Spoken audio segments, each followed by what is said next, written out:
outside space. She received her BFA from Washington University in St. Louis, MFA from School of Art in UT Knoxville, and is currently the 2D and 2D technician for the School of Art. Recent exhibitions include the Solo Show at the Georgetown College Galleries, Georgetown, Kentucky, KMAC Contemporary Art Museum, Louisville, Kentucky, Tiger Stripes, Asteroid Gallery Project Space, Greenville, South Carolina, University of Colorado, Boulder, Colorado. Alicia's studio practice is informed by the natural beauty of the places she has lived, including the Nebraska Prairie, Florida's Forgotten Coast, and the mountains of southern Appalachia. So let's give it to Elysia.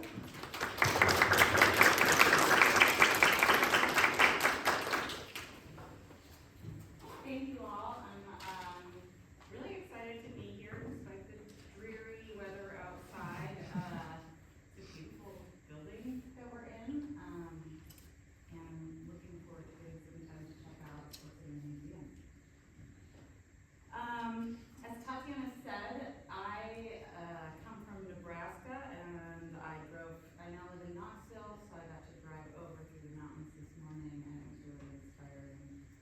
I'm going to talk today about my work, and I'm going to tell some stories, show some examples of my work, and I'm also going to frame it through some pieces of wisdom that I've gathered over the years that I wish I had somebody had told me earlier, or that I had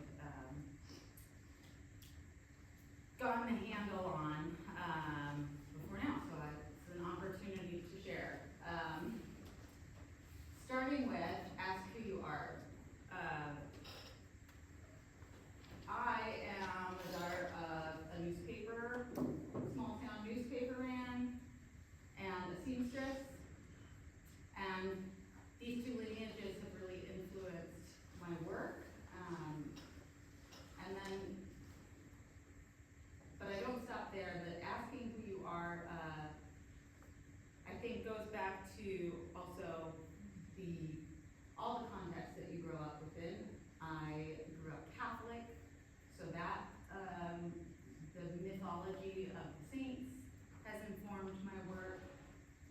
St. Lucy is my patron saint of Einalides because a Roman suitor wanted to marry her, and she was, of course, saving herself for the immediate coming of Jesus Christ, who was returning any minute, and she had to stay available for him, so she gouged her eyes out to make herself unattractive, and they grew back miraculously. What? And so these are the stories I grew up hearing as like a 6-year-old. I'm like, okay, so that's what I have to do to be a good person. Got it.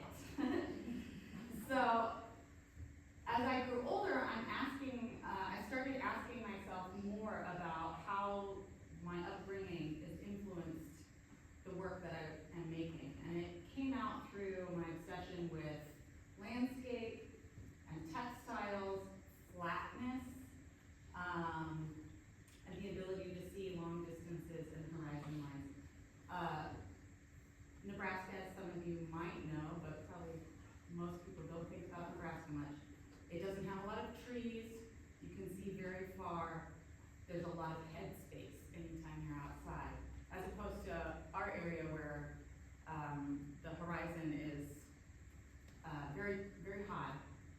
In Nebraska, you get to see it for a long time. So that kind of flatness has always been important to me.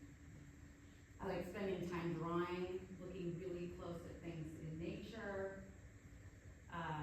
And all of this is part of who I am, and I learned this recently even more so because I looked into my genealogy and realized that as far back as the records go, I'm one of those people who's lucky enough to have a lot of records throughout my lineage that are in Ancestry.com or whatever.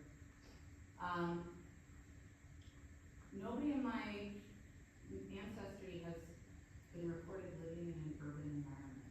And I thought that was just really impressive, and it helped me. When I learned that, I felt really at peace with my obsession with being outside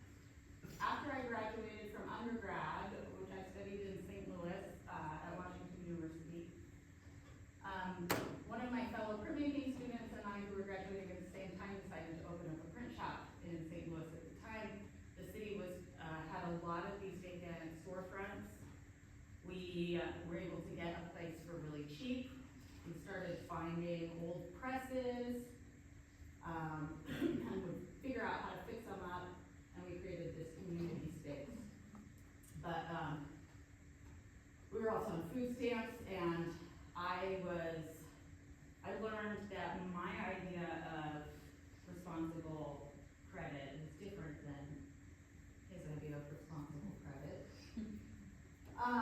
But in some ways we were a really good partnership because he was always wanted to like, yeah, let's get a Heidelberg. I was like, I don't know how to use that. Let's figure it out. So this is us moving a Heidelberg. It was one of two presses that we acquired. This is me running it. We moved several spaces. I did this, I worked at, all along, building this business for 8 years with Steve and the person who I started it with, and despite the dings on my credit score, I have no regrets about this. Everybody in my family were like, what are you doing? This makes no sense. But I had so much fun doing these crazy projects, figuring it out, scrambling, printing people's wedding invitations. I mean, who has a wedding invitation like a bag of popcorn that opens up? And being subversive and weird in a city that, where there was space to do that. So, yeah, maybe don't know, but do something brave, but, you know, just keep your credit to yourself.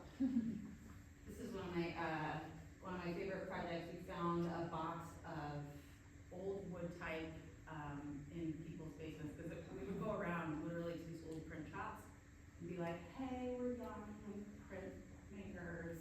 Do you have any old stuff you want to get rid of? And then you go, yeah, here you go. This is totally busted. And so we got to learn how to fix things up, and I resurfaced this really old wood type and then printed both the front, and then the texture you see behind the letters is the same piece upside down. It's the back of the type. And it says no. My favorite projects during this time were the books and these were collaborations with authors. They took years to complete, but this also gave me a strong sense of connection within the literary community in St. Louis. So I was able to tie two interests in the reading and fine art. Part of why I was able to do that is because I had a really great mentor. I had two really great mentors, and I didn't realize, nobody told me, but that's who these people were going to be. Ken Botnick, who's a book artist who lived in St. Louis at the time, he's now retired and moved his studio up to Massachusetts. And Lisa Belosky, who still teaches at Washington University in St. Louis, and is an amazing printmaker who engages the community through a lot of her work. So I owe a lot of my legacy, again, like that, asking who you are, who am I? Well, part of me is both of them. In addition to St. Lucie and the Horizon. Inventory your life lights. This is the best piece of advice I ever got from a visiting artist when I was in grad school. Jerry Saltz and Roberta Smith came to visit UT when I was in grad school, and I remember him saying, pay attention to what you like. That's a weird thing to say, and then I thought about it more, and I was like, actually, that is helpful. That helps me know who I am. So who am I? What do I like? This is a project that I actually did before grad school, but it's a lot about that very thing. Like, what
like and then change your mind. This is a series I did based off of a quote in Willa Cather's novel, The Song of the Lark. Again, showing this dual interest in literature, text, and the visual arts. Willa Cather is from Nebraska, and The Song of the Lark is this novel about an opera singer who goes out, who leaves the country and goes to Chicago to like strike it big and chase her dreams, and it's a very good book, highly recommended, but written in 1915, and there's, in the middle of the storyline, the plot, the tone breaks, and there's this super militant paragraph where I think Willa Cather is offering her kind of manifesto on why it's so important to be an artist. And reading that really changed my mind and has given me a lot of courage. And it's something that I have memorized. It's one paragraph and I'll just recite it to myself. And while I was doing this series, I was also struggling with the partnership I was in at the time, the business that I was running, the credit that I was running up. And I decided no. I decided I loved owning my own business. I loved the romance of doing whatever it took, working so many hours, coming up with these creative solutions to like just barely get the rent in on time. And then I was like, you know what? I signed for grad school. Although before that I was also making these drawings of my sisters.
more than just over, under, over, under. She's like, but as soon as we sat down on the loom, I had played piano growing up. So when I sat down at the loom and had to pedal, and I was like, oh, this is for me. So I started making these weavings, and of course, because I'm interested in text, I was immediately trying to do something that nobody had ever done in weaving. And as a printmaker, I wanted to know how could I embed prints inside the fabric, rather than just printing on the surface. What if the text lived in the material? So I started this series of flags, and the text I had printed actually on the yarn before I wove it. So one of the awesome things that taught me was like learning weaving opened up this whole new hunger for my studio. And I think, you hear people say, oh, you gotta protect your time. You gotta protect your time, don't say yes to too many things, learn how to say no. I'm gonna counter that with like, even more important is protect your hunger. Like if you start getting fulfilled to the point where you don't have to have studio time because you're thirsty for it, that's when you're in trouble.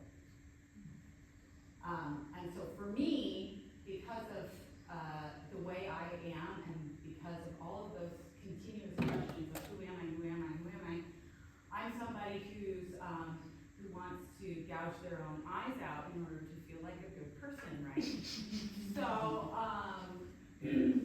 I loved weaving because I was sitting there going like, the complexity is insane, and I'm so bad at math. I must do this forever. So I was setting up these ridiculous ways to go about weaving and having the time of my life in the studio.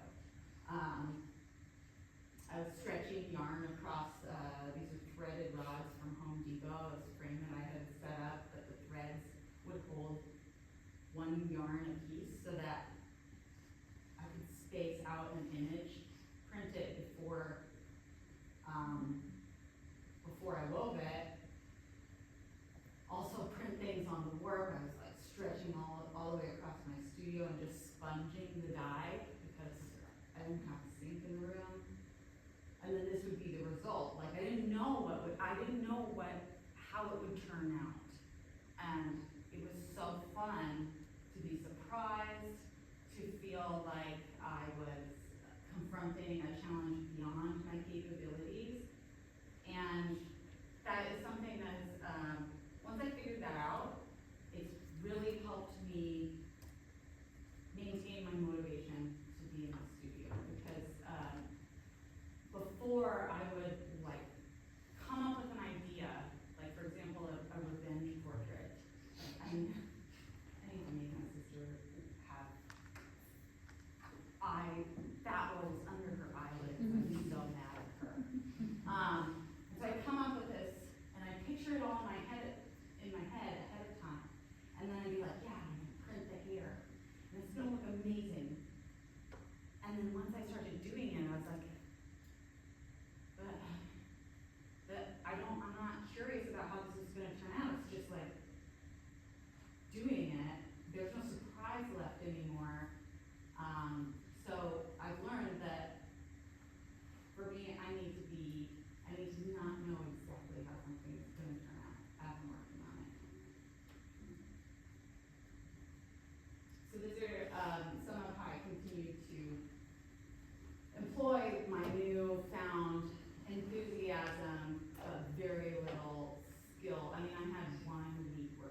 broken and it's a fragment.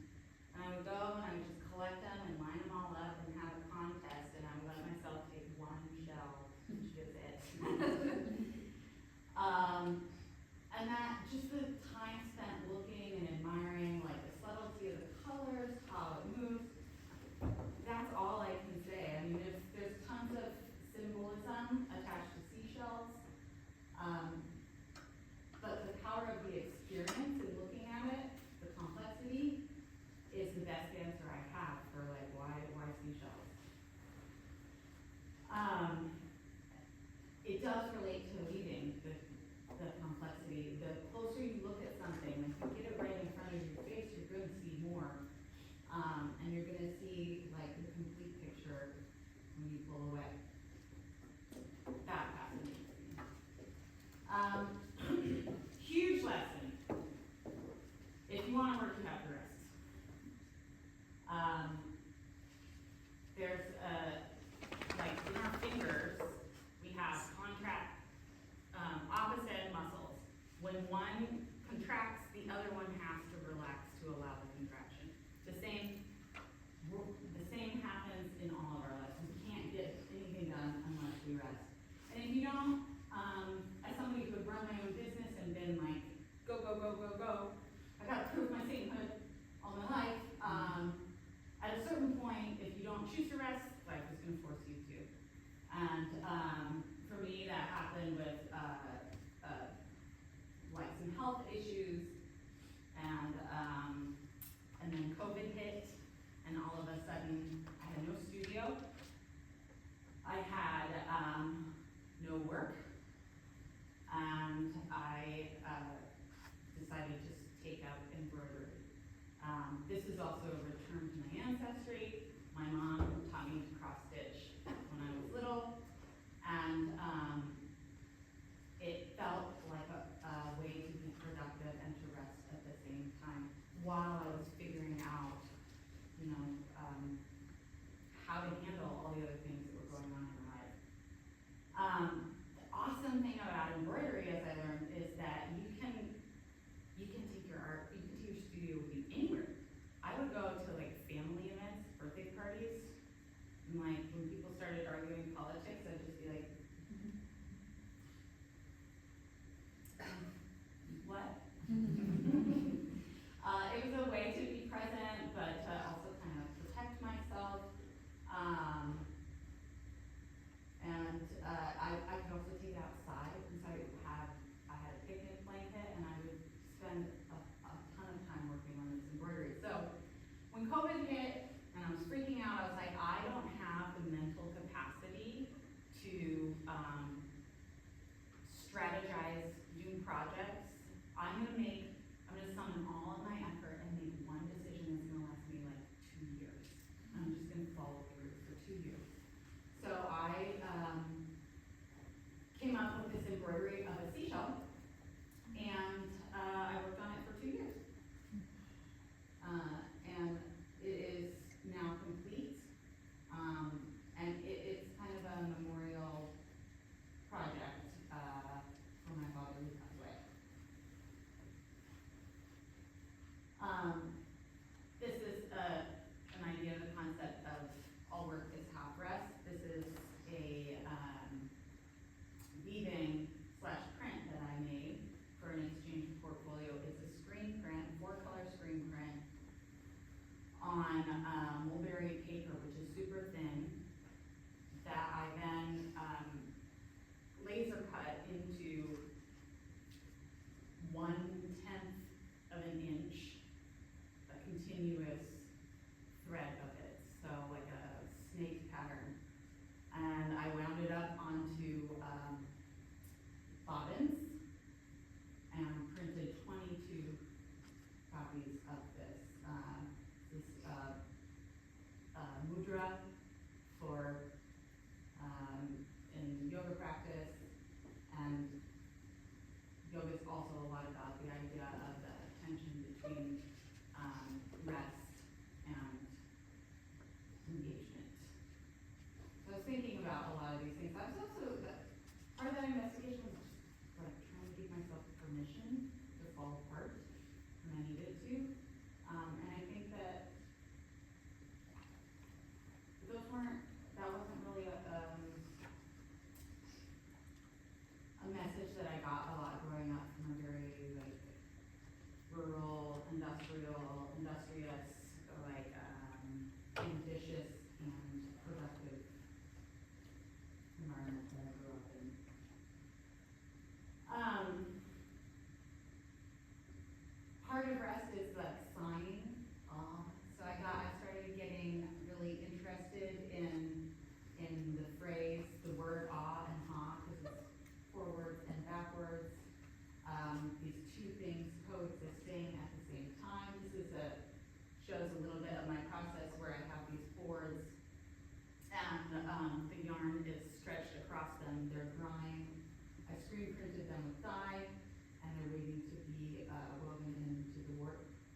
then this is a piece that might be my favorite piece I've ever made. And it comes from a series of flags that I was doing for a made-up country called Unam, where people lived in fog all the time, and they couldn't really see well, and things were glitched, and forwards was backwards, and backwards was forwards, so it's like playing a lot with the idea of nationalism, belonging to a land, flags like ground us in landscape, and the idea of a glitch image, like when something becomes fuzzy, maybe it can be even more symbolic. So I loved making this piece because it was at the very end of my residency at Penland, and we had to like clean off our looms and get out. And I was like, oh, I'm not done yet. I'm gonna be up till the last minute. And I had all of these bobbins with little bits of yarn left on them. I was like, oh, I'm just gonna leave these in, and I pulled it out, and I would have never designed something like this on purpose. But because I needed to just use up my leftovers and work really quickly, this is what came out, and I was like, huh, what a surprise. I'm delighted. This is another flag from that series. The other side, as you might imagine, says ah, ah, ah, ah. Again, it's about exhalation, the practice of rest, but also laughter, play, and simple messages like a flag is supposed to convey. How do we make that more complex? How do we this quiet, rebellious part of me that wants to refuse to be clear, because I find so much joy in complexity. So yeah, you can go backwards. I was told in undergrad that, once your work was 3 years old, you probably shouldn't be, it's worthless. You can't show it, you can't submit it to exhibitions or awards, you have to it's only the new work that matters.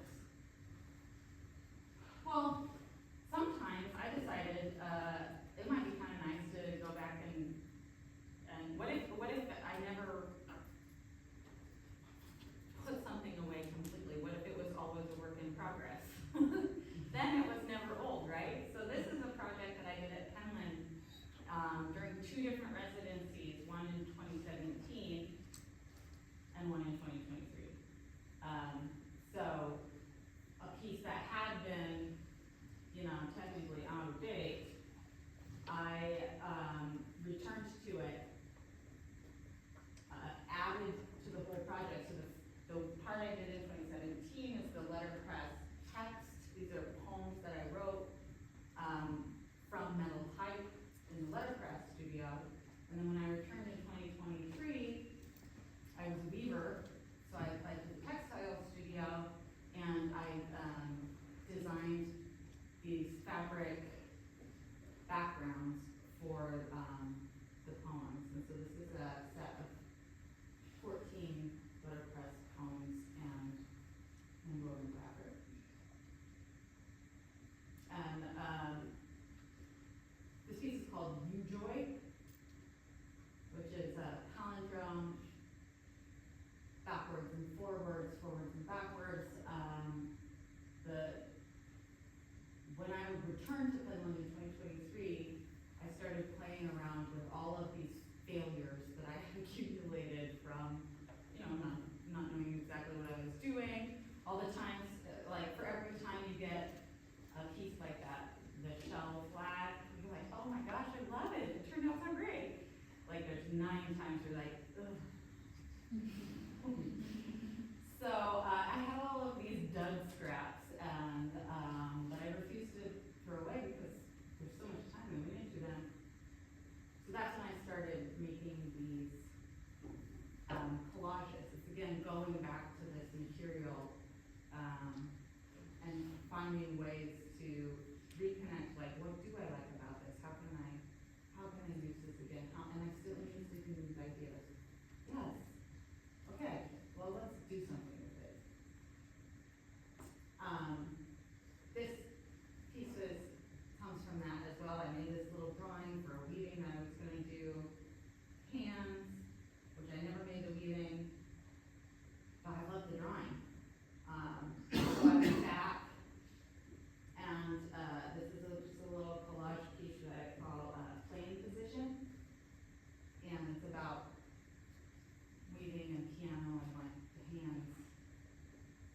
And ultimately, I didn't sign a contract for this, this exhibition. This is the piece on the loom.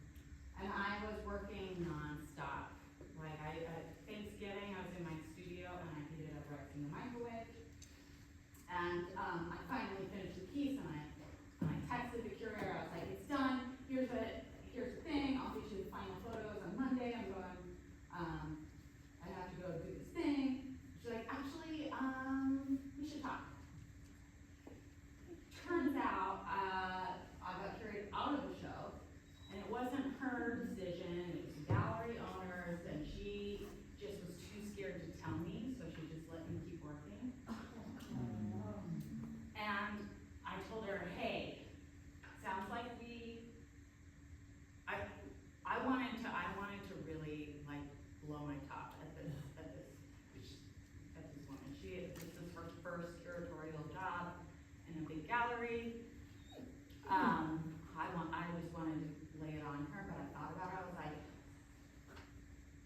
how can I use this for my reputation? Like, this gallery has a bad reputation. I knew going in, this was a risk. So I told her, look, sounds like, my name is Sophia, sounds like we both kind of got a little screwed over. Here's the deal though, you should have told me as soon as you knew. You should have told me. You knew I was busted and I asked you for this done. She was like, you're right. And she was, because I was able to stop and think about it for a minute, I was able to act professionally and she's like, hey, I've been wanting to start my art criticism. Can I pitch a feature on you in exchange for having made this mistake? I was like, sure. So that's how I got in Brunei. The moral of that being, a lot of times these things happen because of who you know and how you choose to be a grown-up, which is sometimes hard for me. Join a cult. This is last couple of slides. This is from where I work.